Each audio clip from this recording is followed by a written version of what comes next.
Hello again. Welcome to another episode of Leading from Alignment with our good friend, John Obolewski. How are you today, John? Jim, I'm doing good. It's good to be with you. I'm excited about our subject today, how gratitude helps you lead better. And Yes. I don't know if we've ever tied those two together on a podcast before. I'm not sure. Maybe we have. This is episode 166, so it's Yeah, possible we touched on this. But I think I think that gratitude and its impact on our leadership may be undervalued a bit. Um, absolutely. Gratitude and contentment, I think, are unnatural for most humans. Yeah, Being grateful doesn't come automatically for the majority of men and women. I think, and I don't know, I'm not a neuroscientist, obviously, um, but I think there's something in our brain or our psyche that is wired to default yes, to complaining and negativity. And it just seems easier to see the negative than it does to see the positive. It's interesting to me that the Apostle Paul said these words, I have learned to be content. yes. Notice he didn't say I was born content. As a matter Yeah. of fact, nobody, nobody is born content. none of our four boys were born content. Which, Yeah, you know, we right. discovered that early in the journey. And so, one of the greatest leaders in all of history, Christian leaders, to learn this whole thought process, this whole idea of gratitude. And Yeah, so I guess the question I'd really like us to jump into today, Jim, and try to address is how does a leader with everything that swirls around them as they lead an organization, how do they acquire gratitude? I right. think intellectually, Jim, we can all agree that it's important. Yes, Um, how do we get there? And why right. does it matter? So that's what I'd like us to wrap about today. Yeah, yeah. I think I agree with you completely. Developing that discipline or that habit or that neuron path, that default setting, Yeah. that in case of emergency, break the glass of gratitude is very much a key to enjoying and producing and continuing in ministry. Yeah, and in leadership in general. Yeah. So I've, What you I've got, got? I think, two or three steps here that I think would be helpful to us. Here's the first one is to find God in every situation. Yeah. As a leader, you find yourself in both good and bad situations, right? And finding God in good situations is a little easier than finding God in the negative situations that pastors have to deal with. It's good to remember, that if you belong to Him, and hopefully, if you're a pastor, you do belong to Jesus. Or Yeah. I'm not sure why Yeah. you're pastoring. Um, Yeah. he is with The you. money and the fame, pretty much. Yeah, there Yeah. you go. He's with you always. And Yeah. He never wastes anything in our lives, whether it's good or not so good. And so I Yeah. think how I find God, I try to find God in difficult situations, Jim, is asking Him, God, what are you trying to teach me here? Yeah. Right. What are you up to? What do you think about that thought process, Jim? Yeah, I think one of my favorite stories is about a kid who walks into the state fair and hears the sound of a chainsaw, goes and has his day doing his thing, comes back, and this guy had been carving on this stump, basically. He comes back and he can clearly see it's Abraham Lincoln, the eyes, the ears, the top hat. And he walks up to the artist and he says, "You know what? Is this the log? Is this the stump I saw you carving or I heard you carving on this morning?" And the artist said, "Yes, it is." So here comes the question: how did you do that? They said, "It's easy. I just cut away everything that didn't look like Abraham Lincoln and discovered he was in there the whole time." And I think the painful, difficult things are serve a purpose, right? And Yes. and when we recognize that the hands that are pressing on the clay and molding it may be God's hands. I'm not saying the devil is not involved, but God's hands Right. are always on the clay. And what's happening is he's forming a faith, he's forming a character, he's forming a testimony, and that gratitude, even if it's discipline, right? We need to be grateful because that's God's treating us like sons, like Right. daughters. We're not orphans. We're being molded into the shape of heirs, and Yes. certainly as children. Yeah, And I think that that awareness that God is actually with me yeah, in every painful moment of my life. he's with me. He's not abandoned me. He's not left me alone Yeah. in my Yeah. pain. Helps me to find joy or find or choose joy, maybe is a better word. And here's how I choose joy Yeah. in find God in difficult circumstances is that he is a master of taking pain and turning it into amazing fruit, amazing Yeah. ministry. Jim, the most painful thing that Yeah. ever happened to me in my life, suffering with Yeah. suicidal depression, God has taken that and he has used that to propel us into the lives of leaders in churches to help. And Yeah. so finding God in every situation is part of gratitude piece. I think it's James that says, "Count it all joy, brothers, Yeah. when you suffer trials of many kinds." And I don't like that verse of scripture really at first glance. Yeah. But how do you count it joy? How do you give thanks, not for the pain, but in the pain? How do you give In the pain. thanks? Yeah. I think part of it is we find what God is up to. And maybe we don't find it in the moment. Maybe we find it down the road, but we could be confident that God is involved in every facet of our life. Yeah. And I think Never leave that's you, where, never forsake you. right. And Yeah. that's where I think we can find him and be grateful, even in moments that are difficult. Yeah. James continues where he says, the testing your faith that develops perseverance. And perseverance must finish its work so they can Yeah. be mature and complete, not lacking anything. So if you were to say to a congregation and say, how many of you guys want maturity and abundance? Who wouldn't raise their hands? So, okay, how do we get maturity and abundance? Well, Mm. between here and there, there's going to be bumps on the road. And That's your right. ability to not let go of the hand that guides you down the road will determine whether or not you arrive at maturity and abundance. Yeah. So if you're a leader today and you're going through a hard time, you know, we feel for you. But we Yeah. want to encourage you. Try to find God's with God you. in the Yeah. middle of this because he's there and he's Yeah. up to something. And if you Yeah. cooperate with him, you'll be able to look in the rear view mirror of this event and say, wow, I Yeah. don't ever want to go through that again, but I learned so much and God is Yeah. using that in a powerful way in my present season. Jim, here's the Yeah. second one. We're talking about gratitude. Be grateful for what you have instead of ungrateful for what you don't have. Yep. Yep. Especially in the social Today, media era, right? With all the, my word. the perfect words, the perfect dinners and the perfect dates and Well, the snapshot doesn't look like the movie. I'm thankful today, Jim, for legs that can walk Yeah. Yeah. and hands that can write and eyes that can see, Mm. ears that can hear, a brain that still functions. Um, I'm thankful for a roof over my head, food in my belly, a car that runs, a wife who loves me, Yeah. children who are making something out of their lives, grandbabies who love their papa and Yeah. grandma, friends like you who are dear to me. Yeah. Work I Yeah. love to do, and it goes on and on. And Jim, I think when Yeah. we focus on what we do have that's good in our life, something switches inside of us, Yeah. and it helps us. When we focus on what we don't have, I think happiness and joy seem elusive. Yeah. Yeah. There's a saying that comparison breeds unworthy pride or unnecessary pain, and neither glorify God.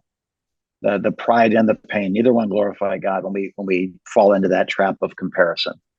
And Right. so, just comparing myself to myself, through the grace of God.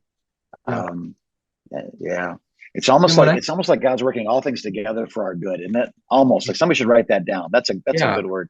maybe Yeah, read that somewhere. yeah, Uh, you know, and this takes practice.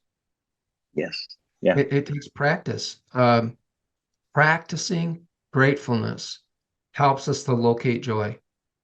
And yes, yeah, I think that Jim, what is going on the inside of us as a leader is impactful to those we lead. I think Yes. somehow it gets translated or transferred to them what's happening on the inside of us. And so not only is it helping me individually and helping, the people I'm around the most, but man, it really has an influence in the lives of people that God has entrusted us with.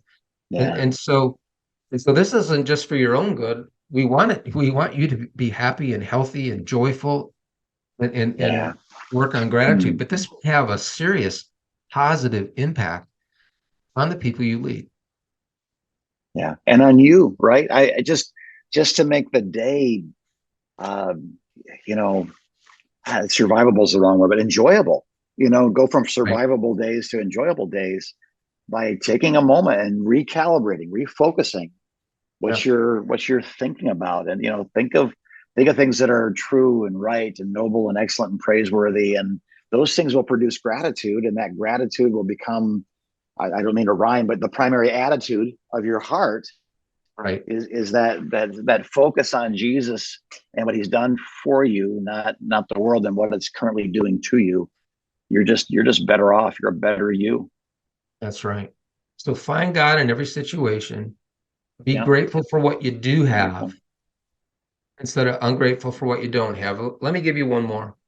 Okay. Focus on what's left, not what's lost. Yeah. Now, I'm not suggesting we deny loss. Yeah. That we all suffer loss in varying degrees in our life, and if you've lived long enough, you've experienced a lot of it. Yeah. Loss of life, of people you love, loss of Yeah. health, maybe loss of friendship. Um, Yeah. and those losses are real, and I think they need to be acknowledged as real. Denial, we're not talking about denial here, Yeah. because we believe denial is very unhealthy. But, Yeah. I have to acknowledge, Jim, that even while I'm grieving loss, there still are good things happening in my world too. Yeah. And that isn't that weird how life is, that there can be parts of your life that are just so fantastic and so wonderful. And at the very same time, there can be parts that are awful and painful. Mm. It's not 100% in either bucket. It seems like Yeah. life is a journey of me straddling those two streams in my life. There's a lot of good things going on in my Always. life, and man, I'm dealing with some Yeah. pain in my life at the same time as well. What do you Yeah. what do you think about that thought process? I I heard, I think it was a Christian comedian singer guy, and he was talking about how life is a series of ups and downs. He said Jesus said, "I came to give you life and life more abundantly," and his hand went higher and higher, lower, lower. And I think that's true. When you love the way we're commanded and empowered to love, then loss is harder than when life has small ebbs and flows in it, and betrayal or success or somebody else's victory. I mean, we feel these things, and I think that I think the only alternative to not feeling those things is to harden your heart, which doesn't. I mean, it seems like an utterly unbiblical conclusion. So we Right, do embrace the pain, and we mourn with those who mourn, and we do embrace the joy, and we rejoice with those who rejoice. It's right. just part of being a family, part of being a community.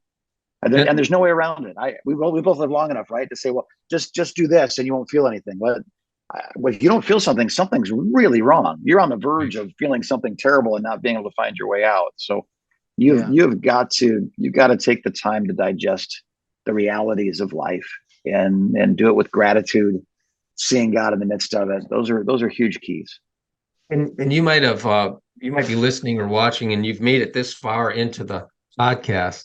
And you might be thinking, well, okay, why does this really matter? Okay, I got the three, I get the three Yeah. things you can do to get this better in your life, to do this better. But why does it matter so much? I read an article a while back from a doctor named Randy Kamen, and he spelled out some reasons for practicing gratitude. I'm just going to run through these real quick. We Yeah. won't unpack them.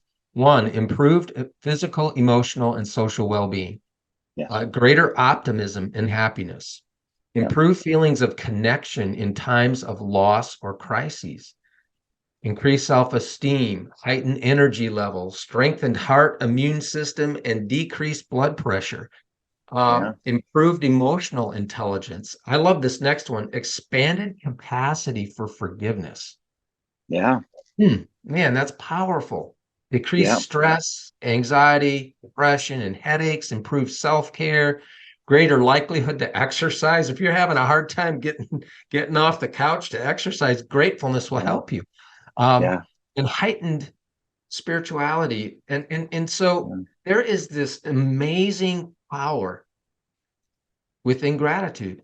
And I Yeah. think as a leader, it's worth the effort to develop it. It's almost a skill in a way. It's almost this Yeah. muscle that we train. It will help you lead better, lead longer, and enjoy it more. Yes. And you might be thinking, well, I've been this way my whole life. I'm cranky. That's who I am. And you know, Yeah. Paul says in the context in Philippians 4, he says, I have learned to be content. Yeah. Right after that, he says, I can do all things Yeah. through him who gives me strength.